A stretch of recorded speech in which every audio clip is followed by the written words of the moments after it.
de vida. Emprego e desemprego, cesta básica, tarifas públicas, salário mínimo. Agora, na Brasil Atual, a análise do DIEESE. E a partir de agora, vamos ter a participação de José Silvestre, diretor adjunto do DIEESE, a quem dou meu bom dia. Como vai, Silvestre? Bom dia, tudo bem? Tudo certo, dentro das possibilidades, né? Mas felizmente o ano está terminando, né? A gente achou que não ia terminar, mas de fato estamos a poucos dias da virada de 2020. Mas 2021 a gente vai ter alguns efeitos colaterais de 2020 e um deles é o desemprego, que tem batido sucessivos recordes. Já supera a marca de 14 milhões de brasileiros, segundo dados do IBGE. De maio a novembro houve um acréscimo no número de desempregados na ordem de 4 milhões, ou seja, 40%. No entanto, quando olhamos na comparação com o mês anterior de outubro, houve quase que uma estabilidade. Estabilidade é uma palavra complicada, né, Silvestre? Mas eu queria saber, para a gente começar aí o seu comentário, a gente dá para dizer que o pior já passou ou está só começando quando a gente está falando em desemprego? Não, primeiro eu diria, como você abriu a fala, dizer o seguinte: o legado de 2020 será um legado muito negativo, triste, né, em vários aspectos, né?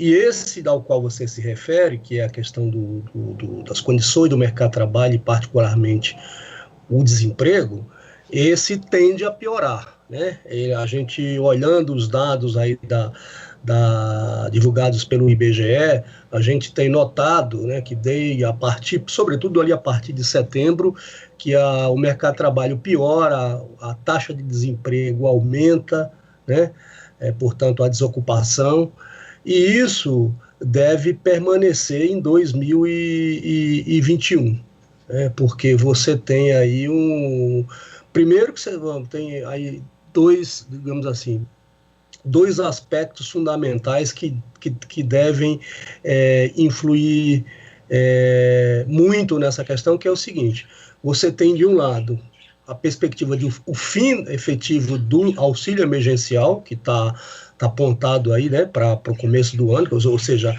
seria agora em dezembro, encerraria. E o segundo você ter também aí o afrouxamento, né, do isolamento social.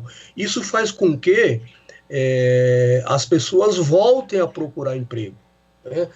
Porque a taxa de desemprego ela se manteve estável mais ou menos ali até por volta de agosto, setembro, também em razão disso. Quer dizer, as pessoas não tinham perspectiva, além de estar no isolamento social, que, portanto, elas estavam com restrições para sair, né, para procurar emprego. À medida que você tem esse afrouxamento do isolamento social, as pessoas voltam a procurar emprego. E, evidentemente, com muitas dificuldades, né, para encontrar emprego. Então, falta de perspectiva em relação a isso. Então, esses dois aspectos contribuem para o aumento do desemprego, em que pese você ter para 2021 os indicadores, as projeções para o crescimento da economia, tá?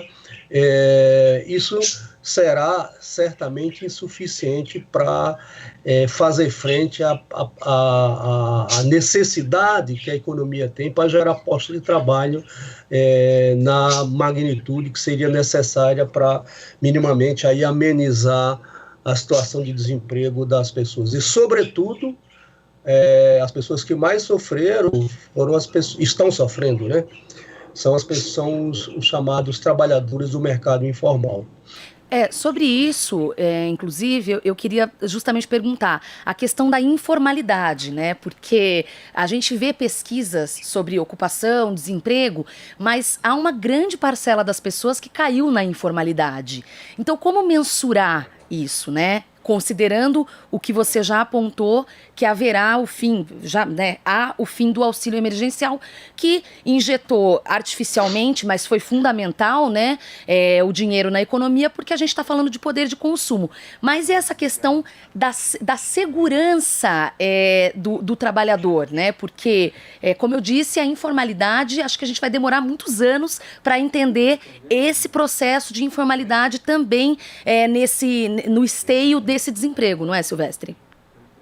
Sim, a questão da informalidade, que é estrutural do mercado de trabalho brasileiro, quer dizer, ela fica mais escancarada, digamos assim, com a pandemia. Tanto é que se nós olharmos os dados do IBGE, mostra que relativamente o crescimento maior, né, do desemprego, né, e da falta de perspectiva nos trabalhadores informais.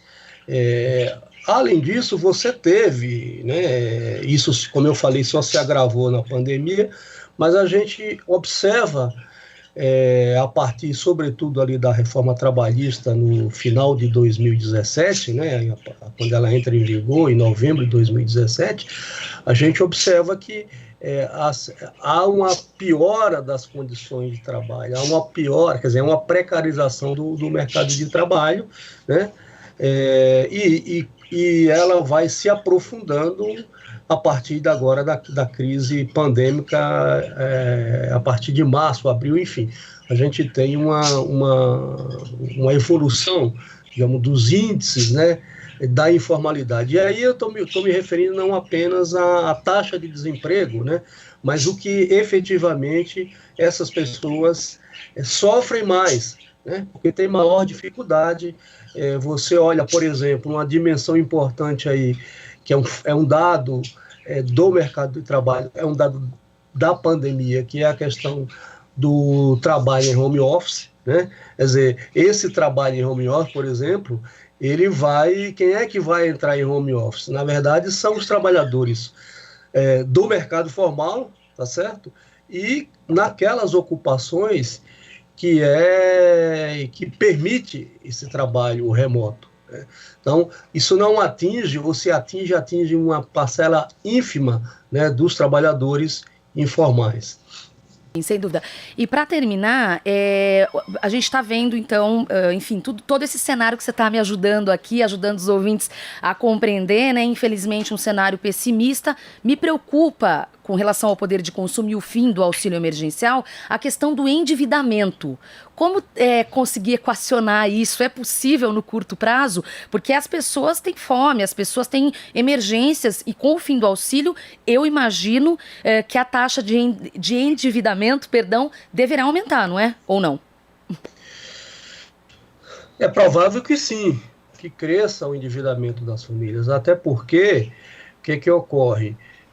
O auxílio emergencial, mesmo ele tendo sido reduzido, né, ele era de R$600, que aliás é bom que se frise, é bom que se enfatize que o governo era contra o auxílio emergencial, e foi a pressão dos movimentos sociais, do movimento sindical em particular, junto ao Congresso Nacional, que acabou aprovando, né, lá no início, lá em março, ali em abril, o valor de R$600. Que primeiro o governo não queria, e era R$200. Depois acabou sendo aprovado aí os R$600. Depois foi reduzido, se não me falha a memória, a partir de outubro, para R$300, né? E agora a perspectiva de nós não termos nada. Então isso certamente vai afetar o rendimento das famílias, né? Vai afetar o consumo, deve aumentar o endividamento dessas pessoas, porque elas não têm perspectiva. Quer dizer, com o fim do auxílio e sem emprego, né, que as pessoas perderam os seus empregos,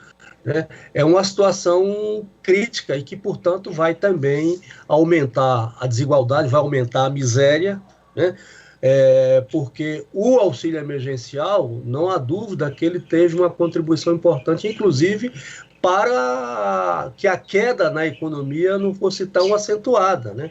Porque é isso que você falou, quer dizer, esses recursos, eles foram fundamentalmente todos destinados à economia, ao consumo, né? Porque as pessoas precisam comer, e, portanto, o auxílio teve um efeito benéfico também, e sobretudo em relação ao consumo, portanto, à economia nesse período. E com o fim do auxílio emergencial, é isso, nós vamos certamente assistir uma piora, né, um aumento da miséria, um aumento da pobreza, como já está sendo projetado. Tá certo.